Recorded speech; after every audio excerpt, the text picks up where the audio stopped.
السلام علیکم دوستو، کیسے ہیں آپ سب؟ امید کرتا ہوں خیریت سے ہوں گے۔ Welcome to my channel Naseer centre voice. تمام ویڈیو اپڈیٹس کے لیے نصیر سینٹر وائس کو سبسکرائب کر کے بیل نوٹیفیکیشن کو آن کر دیں۔ تو بڑھتے ہیں آج کی سٹوری کی طرف۔ دوستو، آج کا واقعہ ہمیں سلمان نے اسلام آباد سے بھیجا ہے، تو چلیے انہی کی زبانی سنتے ہیں۔ نصیر بھائی، میں ایک سرکاری آفیسر ہوں اور اللہ کا شکر ہے کہ ایک اچھی لائف گزار رہا ہوں۔ میری بیوی ہے، 2 بچے ہیں۔ یہ بات تقریباً 1995 کی ہے۔ اس وقت ہم لوگ ہر سال چھٹیوں پر چترال جایا کرتے تھے، لیکن ہم نہیں جانتے تھے کہ اس دفعہ کا وہ سفر شاید ہمارا آخری سفر بھی ہو سکتا تھا۔ یہاں سے تقریباً 25 سال پہلے جون کی بات ہوگی۔ بچوں کی بھی چھٹیاں ہو گئی تھیں۔ میں نے بھی اپنے دفتر سے لیو لے لی، کیونکہ میں پورے سال کی اپنی چھٹیاں اسی لیے بچا کے رکھتا تھا تاکہ ایک ہی دفعہ گھومنے پھرنے جا سکے۔ اس وقت میری شادی کو 10 سال ہو چکے تھے اور ان 10 سالوں میں کبھی ایسا نہیں ہوا کہ ہم چھٹیوں کے لیے چترال نہ گئے ہوں۔ لیکن نہ جانے اس دفعہ ایسا کیا تھا کہ کچھ نیگیٹو وائبس مجھے محسوس ہو رہی تھی اور جانے کا بھی بالکل دل نہیں کر رہا تھا۔ لیکن سوچا کہ اگر عین وقت پر پلان کینسل کر دوں گا تو بچے بھی اداس ہو جائیں گے اور بیوی کا بھی موڈ خراب ہو جائے گا۔ بس یہی سوچ کر میں نے اس پلان کو کینسل نہیں کیا، حالانکہ میری چھٹی حص مجھے بار بار وہاں جانے سے منع کر رہی تھی۔ خیر، سفر کا آغاز کیا گیا۔ میری ایک اور بڑی بری عادت تھی کہ میں ہمیشہ سفر رات کے وقت کیا کرتا تھا۔ دن کے ٹائم مجھ سے سفر نہیں ہوتا تھا، عادت تھی، لیکن تھوڑی سی پرابلم بھی ہو گئی تھی۔ دن کے ٹائم جب زیادہ روشنی میری آنکھوں میں پڑتی تھی تو میری آنکھیں بلر ہو جایا کرتی تھی۔ یہ ایک ریئر میڈیکل کنڈیشن تھی۔ بہت ٹریٹمنٹ کروایا لیکن کوئی بھی افاقہ نہیں ہوا۔ تو آپ لوگ سمجھ لیں کہ رات کو سفر کرنا میری عادت بھی بن گیا تھا اور مجبوری بھی۔ ہم لوگوں نے اس دن مغرب کے بعد سفر کا آغاز کیا۔ یہ سفر کہنے کو تو 9 گھنٹے کا تھا، لیکن جس طرح کی روڈز تھیں اور جس طرح کا پہاڑی سفر ہوتا ہے، یہ سفر تقریباً 18 سے 20 گھنٹے پر مشتمل ہوتا تھا۔ آج کی روڈ بہت اچھی ہو چکی ہیں، لیکن جب کہ میں بات کر رہا ہوں، چترال صرف وہی جا سکتا تھا جس میں جگرا ہو اور جو ایڈونچر کا شوقین ہو۔ رات کے ٹائم تو وہاں اکا دکا ہی لوگ سفر کیا کرتے تھے، زیادہ تر کوئی 1-2 ٹرک ہی نظر آتے تھے۔ اور جیسا کہ میں پہلے ہی بتا چکا ہوں کہ یہ ٹرپس میں پچھلے 10 سال سے کر رہا تھا۔ میرے لیے کوئی نیا سفر نہیں تھا، لیکن نہ جانے کیوں اس دفعہ میرے دل میں بہت زیادہ ڈر بیٹھا ہوا تھا۔ لگ رہا تھا جیسے کچھ بہت برا ہونے والا ہے۔ جیسے جیسے ہم چترال کی طرف بڑھ رہے تھے ویسے ویسے میرا دل بیٹھا جا رہا تھا۔ ہم لوگ پہلے اسلام آباد سے ٹیکسلا پہنچے۔ ٹیکسلا کے بعد اٹک کے قریب سے گزرتے ہوئے مالاکنڈ اور بٹخیلا۔ اس کے بعد چکترا کا پوائنٹ آتا تھا، جہاں سے اگر آپ لیفٹ ہو جائیں تو چترال کا راستہ تھا، جبکہ رائٹ پر سوات جانے کا راستہ تھا۔ بس چکترا سے تھوڑا آگے لوئر دیر تھا۔ لوئر دیر سے تھوڑا آگے جا کر ایک چھوٹا سا ریسٹ ہاؤس بنا ہوا تھا۔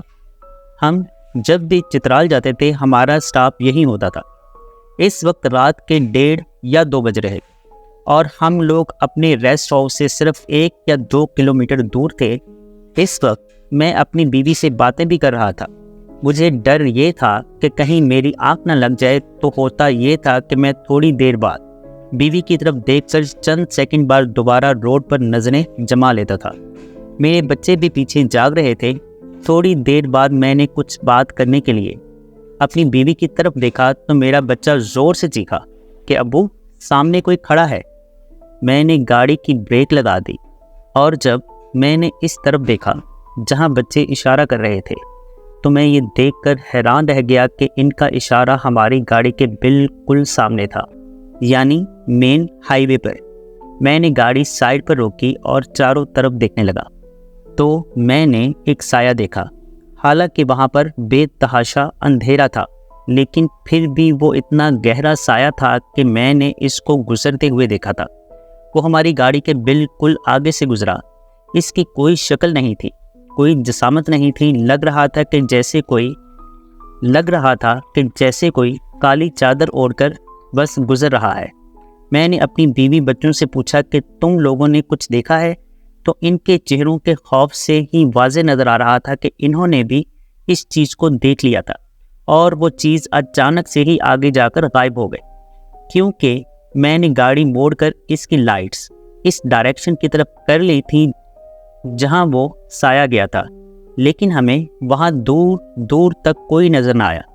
میری بیوی نے اونچی آواز میں آیت الکرسی پڑھنا شروع کر دی اور مجھے کہنے لگی کہ بس جلدی سے یہاں سے نکلیں۔ میں تو سفر کے آغاز سے ہی بہت ڈرا ہوا تھا، لیکن اس واقعے نے تو مجھے مزید ڈرا دیا۔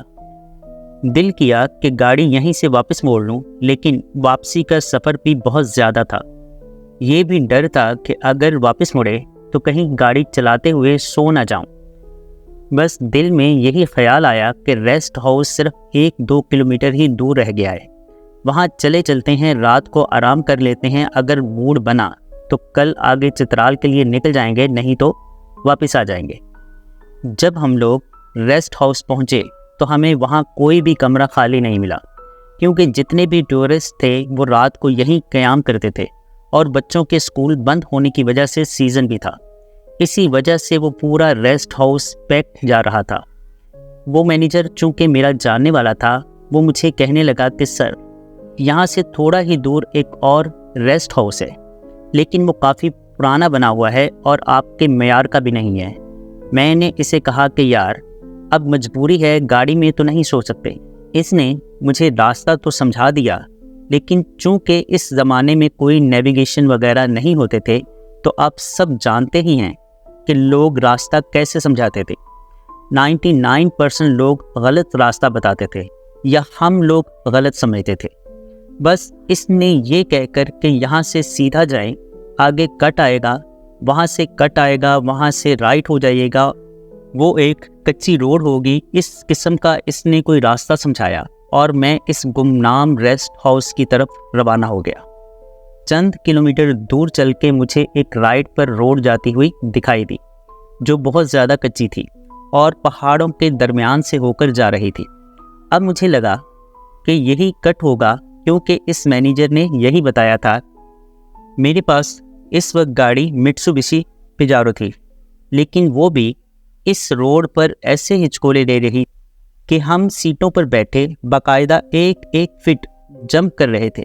وہ روڈ بہت ہی زیادہ خستہ حال تھی، اور اندھیرا اتنا شدید تھا کہ لگتا تھا جنات بھی یہاں ڈر کے مارے اکیلے نہیں آتے ہوں گے۔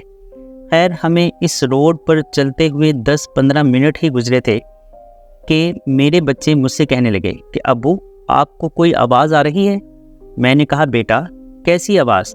وہ بچے کہنے لگے کہ ابو سنیے، قریب سے کسی عورت کے رونے کی آواز آ رہی ہے، اور حیرت کی بات یہ ہے کہ وہ آواز مسلسل ہمارے ساتھ چل رہی ہے، کیونکہ اگر عورت کسی ایک جگہ بیٹھی رو رہی ہوتی تو جب ہم آگے جا رہے تھے تو آواز کم ہونی چاہیے تھی، لیکن وہ آواز ہمیں ایسے آ رہی تھی کہ جیسے وہ عورت روتے روتے ہمارے ساتھ چل رہی ہے۔ میں نے جیپ کو سائڈ پر کھڑا کیا اور انجن آف کر دیا، کیونکہ ڈیزل انجن تھا، اس کی آواز ہی بہت زیادہ تھی۔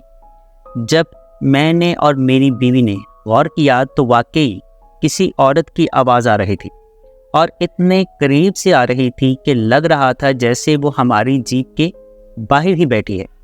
میں نے جیپ کا شیشہ نیچے کیا اور آواز دینے لگا کہ باہر اگر کوئی ہے اور کوئی مدد چاہتا ہے تو میرے پاس آ جائے، لیکن کوئی بھی جواب نہ آیا اور نہ ہی میرے کوئی قریب آیا۔ لیکن وہ رونے کی آواز ایسی تھی کہ کم ہونے کا نام نہ لے رہی تھی۔ مجھے سمجھ آ گئی کہ کوئی گڑبڑ ہے، یا تو یہاں کوئی ڈاکو چوروں کا مسئلہ ہے یا پھر کچھ اور، کیونکہ اگر واقعی کوئی مصیبت میں ہوتا تو جواب تو ضرور دیتا۔ میں نے گاڑی کا انجن سٹارٹ کیا اور گاڑی آگے کی طرف بڑھا دی۔ میں چاروں طرف کا جائزہ بھی لے رہا تھا کہ مجھے وہ ریسٹ ہاؤس نظر آ جائے جس کے بارے میں اس مینیجر نے بتایا تھا، لیکن اتنا چلنے کے بعد بھی مجھے ریسٹ ہاؤس نظر نہیں آ رہا تھا۔